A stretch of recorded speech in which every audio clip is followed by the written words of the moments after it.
And then came the line that sealed it. The mic drop, the point of no return. Crockett leaned forward, her voice quiet again, forcing everyone to listen closely. You asked if I belong here. My answer is simple. I belong wherever truth is spoken, and if that threatens power, then perhaps it is power that does not belong. The silence that followed was not the silence of dismissal, but the silence of awe. Barrett sat back, her face taut, her words lost. Crockett had not only defended herself, she had flipped the entire dynamic, transforming what was meant to humiliate her into a defining moment of triumph. The courtroom, once Barrett's arena, now belonged entirely to Jasmine Crockett. And just as the tension seemed to reach its peak, Crockett stopped. She didn't overplay it. She didn't ramble. She let the weight of her words hang in the air. Let the cameras capture Barrett's discomfort. Let the nation absorb what had just happened. It was a masterclass in restraint and power, in knowing exactly when to land the final blow. And the effect was undeniable.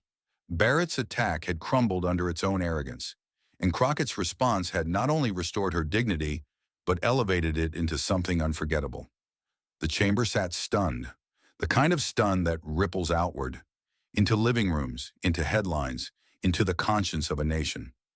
Crockett had not just defended herself. She had flipped the trial, flipped the narrative, flipped the story into one that would be told again and again. But the real shock came after the hearing ended.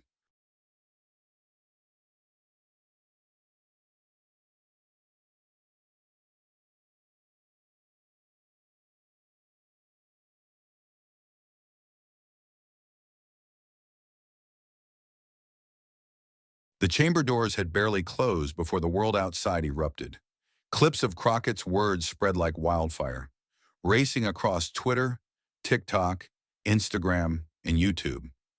In less than an hour, hashtags surged to the top of trending lists. Millions who hadn't even been following the hearing now found themselves glued to the moment, watching and rewatching the instant Barrett's authority cracked and Crockett's composure shone. On Twitter, commentators couldn't type fast enough.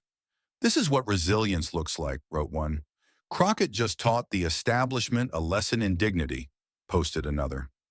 Screens lit up with side-by-side clips, Barrett leaning in, sharp and certain, contrasted against Crockett's calm, devastating reply. The edits went viral, set to dramatic music, captions blaring. She flipped the script. Memes exploded across Instagram. One showed Crockett dropping a microphone with the caption, "Power doesn't belong. Truth does." Another mocked Barrett's stunned silence, overlaying it with, "When you realize you picked the wrong one to underestimate." What had begun as an attack inside a chamber had now become a cultural moment, and culture was siding decisively with Crockett. Celebrities joined the chorus. Actors, musicians, athletes posted their support, echoing Crockett's words, "I belong wherever truth is spoken." Politicians weighed in, some praising her courage, others scrambling to downplay the moment, but no spin could erase the visceral impact of that exchange. The clip had already transcended politics. It had become a parable, a modern David versus Goliath story retold in real time. Cable news picked it up within hours. Panels dissected every second, slowing down the footage frame by frame. Barrett's jaw tightening, Crockett's deliberate pause, the stunned faces in the background.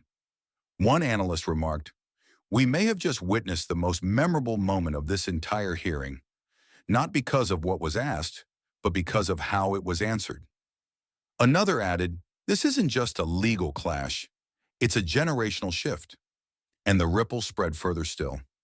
In classrooms, teachers played the clip to illustrate the power of composure under pressure. In community centers, activists shared it as a rallying cry, proof that dignity could prevail against arrogance. Parents replayed it for their children, telling them, "This is how you stand your ground." Barrett, for all her authority, suddenly looked diminished, not because her legal mind had been defeated on technical grounds, but because she had underestimated the force of authenticity. In the court of public opinion, that miscalculation was fatal. Meanwhile, Crockett's name was everywhere. Overnight, she wasn't just a participant in a hearing, she was a symbol of defiance, a symbol of pride, a symbol of what it meant to hold your ground when the system tried to erase you. Supporters who had long felt invisible now felt seen, not just by Crockett's words, but by the tidal wave of validation that followed. And that was the true shockwave. It wasn't just that she had stood up to Barrett. It was that the entire nation had stood up with her.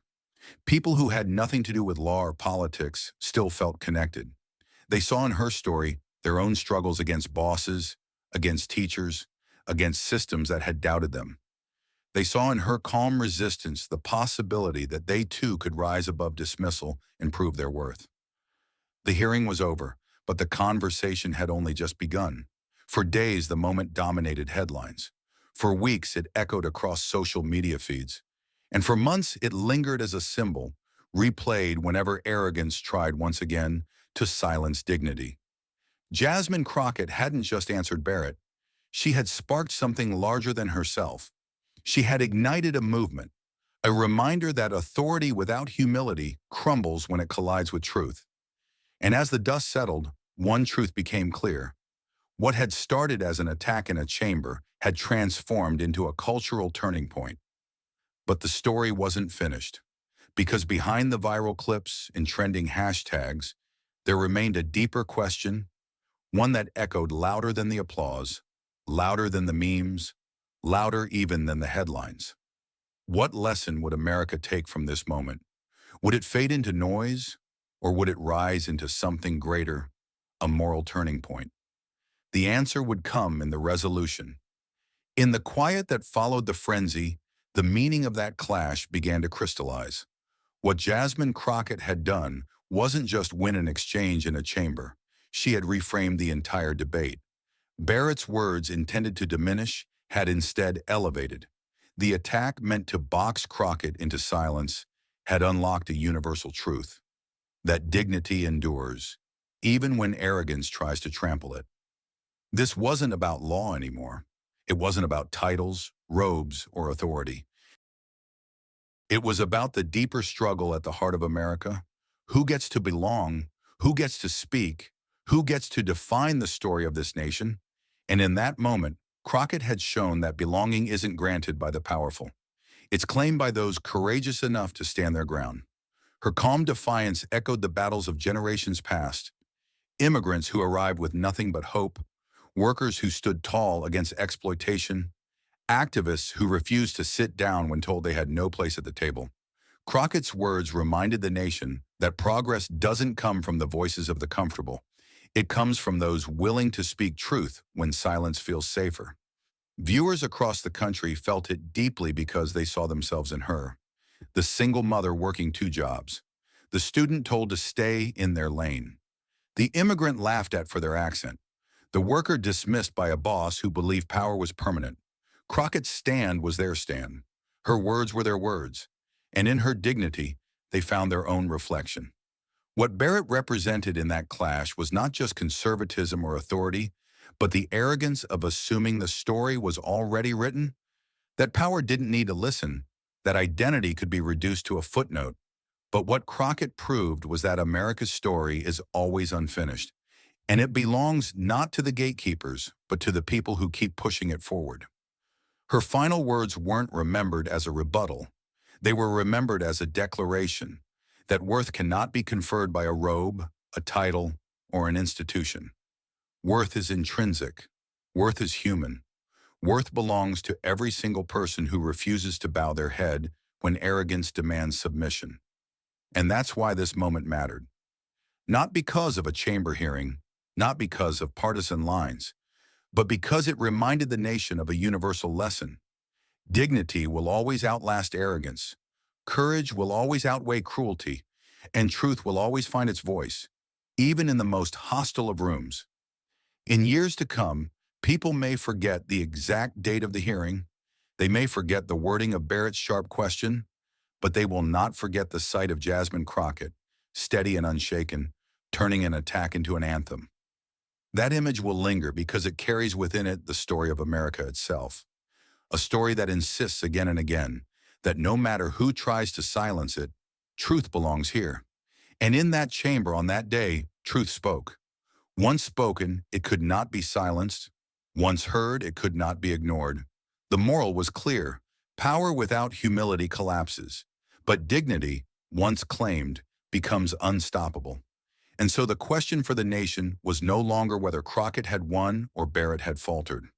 The question was whether America was willing to embrace the lesson that greatness is not defined by who shouts the loudest, but by who stands with the most dignity when the world is watching. Because in that single moment, America saw itself, and it was reminded of the country it still had the chance to become. But there was still one last piece to this story, the call to action. Because Crockett's words had sparked more than applause, they had sparked a movement, and the choice of what to do with that movement now rested with those who had witnessed it. So when the dust finally settled, one truth stood taller than all the rest. Judge Barrett's attack hadn't landed the way she intended. Instead, it had backfired spectacularly. What was meant to diminish had only amplified. What was supposed to silence had instead set a voice free. And in that reversal, Jasmine Crockett proved something unforgettable. Arrogance may have the stage, but dignity always owns the spotlight. Think back to the opening line. When Judge Amy Coney Barrett launched her attack, no one expected Jasmine Crockett to flip the entire trial on its head. Now you've seen how it unfolded, how words designed to wound became fuel for resilience. That's the story worth carrying forward, because it isn't just Crockett's story. It belongs to anyone who has ever been underestimated, dismissed, or told they don't belong. This clash will be remembered not as a simple debate, but as a moment when truth pushed back and refused to break. And it leaves us with a choice. Do we allow arrogance to keep writing the script of our nation? Or do we amplify the voices that remind us what America can be at its best? If you believe in courage over cruelty, in dignity over arrogance, in voices like Jasmine Crockett's rising above the noise, then this is your moment too. Share this story. Pass it on. Because every time it's told, the lesson grows stronger. Subscribe, join the movement, and stand with those who refuse to be silenced. Because as this story proves, when arrogance attacks, dignity doesn't just survive, dignity wins, and it always will.